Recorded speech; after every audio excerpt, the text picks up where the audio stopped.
everyone, hope you're enjoying all my past videos, and today we have reached the very main topic of Hindu Marriage Act, that is marriage. So today marriage has become all about pomp and show and how much money you have in your bank account, but other than that it also has different facets if you look at it. Okay, so first of all it has a very sacramental value. हम लोग अभी भी मानते हैं कि शादी जन्मों जन्मों का रिश्ता होता है दो लोगों के बीच में, और बहुत सारी मान्यताएं और बहुत सारे इमोशंस जुड़े होते हैं, ठीक है, एक मैरिज के साथ. And second of all, as we are moving on to the Hindu marriage act, तो इसका कुछ कॉन्ट्रैक्चुअल साइड भी है जो कि आज हम लोग देखेंगे when we will start reading about section 5. And not just that, we are not only going to read section 5. Section 5 is always read with section 11 and 12. So we are going to look at it too. So before entering into section 5, I would like to take a small tour of 11 and 12 as well. So 11 में क्या है? Void marriages, और 12 में क्या है? Voidable marriages. So if you have read a little bit about contract, so you must be acquainted with these words, that is void and voidable. लेकिन अगर आपको नहीं पता है तो चलिए इसको एक सिंपल लैंग्वेज में समझने की कोशिश करते हैं. तो void क्या होता है? अगर आप उसको डिक्शनरी में मीनिंग निकालोगे तो void का मतलब होता है empty. Okay, or you can also say having no meaning at all, having no value at all. ठीक है, तो void marriages which has no values in the eye of law. तो अब बात करते हैं voidable की. तो voidable क्या होता है? Voidable is void in the discretion of a party. तो कोई भी पार्टी अगर steps लेता है to declare their marriage as void, then it becomes a void marriage. Okay, again coming back to section 11, void marriages, which states that any marriage solemnized after the commencement of this act shall be null and void. Okay, now coming to the last statement, if it contravenes any of the conditions, okay, any one of the conditions, that is 1, 4 or 5 of section 5. Okay, तो क्या कहते हैं कि any marriage that is solemnized after the commencement of this act. तो कब commons हुआ है ये एक्ट? 1955 में. तो उसके बाद जो भी शादियां हो रही हैं, if any of these marriages contravenes, is against, ठीक है, अगर वो जो कंडीशंस दिए हुए हैं सेक्शन 5 में, तो कौन कौन से कंडीशन? सेक्शन 5 के 1, 4 और 5, ये 3 कंडीशन में से 1 या मोर देन 1 कोई भी कंडीशन को अब उसके अगेंस्ट जा रहे हैं तो वो मैरिज को हम लोग नल एंड वॉइड कंसिडर करेंगे. ठीक है, तो 1, 4 और 5, अब वो देखते हैं कि वो क्या है. ठीक है, सेक्शन 5 में तो सेक्शन 5 का फर्स्ट कंडीशन जो है वो है कि there should not be any living spouse at the time of marriage. ठीक है, तो आप जिससे भी शादी कर रहे हो उसका एक लिविंग स्पाउस नहीं होना चाहिए. It means it prohibits bigamy. You can not marry another partner while your spouse is already alive, is already in this world. तो बाइगैमी को प्रोहिबिट करता है. Number 1 does not talk about divorce. So if you had a partner in the past, okay, and now you're divorced, okay, then obviously you can get married to such person. But if your partner has a living spouse, or if you have a living spouse, then you cannot marry somebody else. Okay, तो या तो आपकी marriage है जो कि void marriage है, okay, जिसका कोई वैल्यू नहीं है, और आप एक डिक्री ऑफ नलिटी पास करा लेते हैं कोर्ट से, तो आपका मैरिज एनीवेज नॉन एग्जिस्टेंट हो जाता है. So the main motive behind the lawmakers to include 5 clause 1 to prohibit bigamy from the society and from the Hindu marriages. Okay, तो अब next point की तरफ आते हैं, which is 5 clause 4. It says that the marriage should not be within the degree of prohibited relationship unless, there is always a unless. ठीक है, तो एक स्कोप है. ठीक है, तो पहली बात तो कि with in the degree of prohibited relationships में नहीं होना चाहिए, and unless both the parties has certain custom and usages which allows them to marry within prohibited relationship. तो जो दो parties है उन दोनों में ये customary है that they can marry within their prohibited relationships which are existed. ठीक है, कुछ communities में ऐसा होता है where they have this ritual where they can marry within their prohibited within the prohibited relationships even in Hindus, तो वहाँ पे ये allowed है. Now coming to point number 5, that the party should not be within the limits of sup-in relationships. तो sup-in relationships में नहीं होना चाहिए. We already talked about it under section 3, है ना, clause F. तो unless, again इसमें भी unless provided है कि if both the parties have certain custom or rituals कि they can marry within sup-in relationships, so they are free to do that. ठीक है, अदरवाइज अगर बोथ द पार्टीज में ऐसा रिचुअल नहीं है, ईदर पार्टी में ऐसा रिचुअल नहीं है, then such marriage would be consider null and void which is given under section 11. तो ये हो गया सेक्शन 11. तो सेक्शन 11 में एक बीच का भी पार्ट था, उसमें था कि एक तो marriage already null and void है. ठीक है, any marriage solemnised after the commencement of this act, if it contravenes any of these conditions, then it is null and void. Otherwise get a declaration, a legal declaration from court through decree of nullity.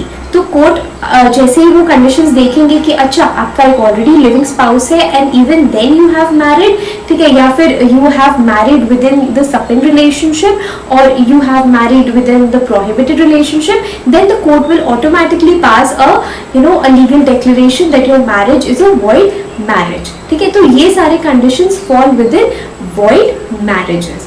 Now we are coming to voidable marriages which is under section 12. Okay, section 12 states that any marriage solemnized before or after the commencement of this act shall be voidable. Now if you notice these words, ठीक है, तो इसमें voidable में क्या लिख रहे हैं कि marriage solemnized before or after the commencement of this act. तो अगर शादी पहले भी हुई थी commencement of this act के पहले, तो भी आपके पास ऑप्शन है to declare your marriage voidable, है ना. लेकिन void के केस में सिर्फ जो भी शादियां ये एक्ट आने के बाद हुई है उन पे एप्लीकेबल था. तो पुरानी जितनी भी शादियां हुई थी जो कि वॉइड के कैटेगरी में भी थी उनको भी वैलिड कर दिया गया था. ठीक है, लेकिन वॉइडेबल के केस में आपके पास ऑप्शन है कि you can declare your marriage void, है ना, by going to the court and passing decree of nullity, है ना. तो आप इसको annul भी करा सकते हो. Under what conditions, जो कि अब हम आगे पढ़ने वाले. Let's start with point number 1. First point is that the marriage has not been consummated owing to the importance of the respondent. तो यहाँ पे वर्ड है respondent. ठीक है, तो इसका मतलब है कि केस कौन फाइल करने जाएगा, petitioner, है ना. तो जो सफरर है, ठीक है, that is the petitioner. तो जो सफरर है only that person has the right to go to the court and declare his marriage void. ठीक है, तो see marriage has very different levels. आप उसको एक पैरामीटर में आप उसको सीमित नहीं कर सकते कि only this things constitute marriage. Two people may be ready to live with each other just on the basis that they like each other and they want to live with each other. ठीक है, उसके बाद कोई reasons, कोई justification की ज़रूरत नहीं भी हो सकती है एक relationship में. तो इसलिए इसमें ये word respondent का यूज़ किया गया है कि the person who is the sufferer, जिसको इसकी वजह से suffer करना पड़ रहा है because of the other party, उसकी marriage consummate नहीं हो पा रही है, then only that person can go to the court. ठीक है, the person who is the person who himself is the cause of the disruption of their marriage, they cannot go, क्योंकि हो सकता है दूसरी पार्टी को इससे कोई प्रॉब्लम नहीं हो and they are happily living together. तो that is why these conditions are put under voidable. So if you don't go to the court, your marriage is valid, and if you go to the court, you can obviously get your marriage declared null and void. Second point is marriage is in contravention to 5 clause 2. तो हमने already 3 conditions देख लिए section 5 के. अब हम लोग बाकी 2 conditions भी देखेंगे. तो अभी पहले हम लोग देख रहे हैं 5 clause 2. तो उसमें क्या है कि कोई भी शादी अगर है ना, one party is not capable of making decision because of unsoundness of mind और due to any mental disorder और because he was not fit to take any decision at that point of time because of any mental disorder, तो ऐसी condition में that marriage can be declared voidable. ठीक है, अब हम लोग देखने वाले हैं point number C. तो we will also look at 2 clause A of the same section. तो what is given under C, that the petitioner, the consent of the petitioner और ऑफ द गार्डियन. तो पहले के टाइम में क्या होता था कि लोगों की शादी बहुत ही यंग एज में हो जाती थी, इतने यंग एज में कि consent was taken from the guardian. तो अगर the person was capable of giving their own consent, then the petitioner, or otherwise the consent of the guardian was taken by force or fraud. तो force by coercion, undue influence and all of that. और fraud अगर आपने important facts को manipulate कर दिया या फिर circumstances को change कर दिया and then you took the consent, then that marriage could be voidable at the choice of one party. And now we are coming to subsection 2 clause A. तो इसमें देखते हैं. तो अब हम लोग देखेंगे सब क्लॉज 2A में क्या दिया गया है. तो इसमें बोलते हैं कि ये तभी एंटरटेन किया जाएगा, 1 क्लॉज C तभी एंटरटेन किया जाएगा जब पेटिशन को आप प्रेजेंट करते हो within 1 year of the till the force has been ceased. तो जब शादी हो गई उसके 1 year तक जो फोर्स था, ठीक है, the force that was applied to get the person married, तो वो 1 year के विद इन आपने पेटिशन फाइल कर दिया, then only that would be accepted.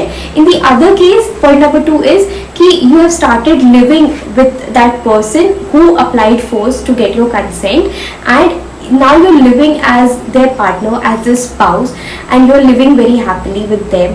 And उसके बाद आप अचानक से 1 year के बाद like living like a husband and wife, now you're coming that I want to declare my marriage as void, then that case would not be entertained. और word use हुआ था which is fraud.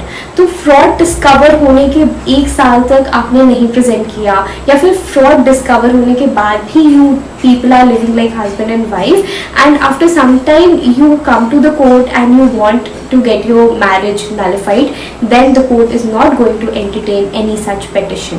तो force का तो चलो पता चलता है कि फोर्स अप्लाई हुआ, वो सीज हो गया 1 year तक, और तब आप आ रहे हो अपना पेटिशन लेके, तो वो जज नहीं करता है उसको एंटरटेन. लेकिन फ्रॉड के केस में फ्रॉड तो कभी भी हो सकता है ना discover. May be after 5 years आप डिस्कवर करते हो, मे बी आफ्टर 10 years आप डिस्कवर करते हो. तो जब भी आप डिस्कवर करते हो and then even then you live like husband and wife and you come to the court one day, तो आप उसको कोर्ट एंटरटेन नहीं करती है. Again coming back to point number D of subsection 1, it states that the respondent, that is the person who gave rise to the cause of action, okay, that person who gave rise to the cause of action was at the time of the marriage was having carrying child by some other person than the petitioner. Coming to point B of subsection 2, that the petitioner was at the time of marriage ignorant of the fact, petitioner had no clue, and in case the marriage was solemnized before the commencement of this act, then within 1 year of the commencement of this act, okay, or in case when the marriage was solemnized after the commencement of this act, then 1 year from the date of marriage. I hope it's clear.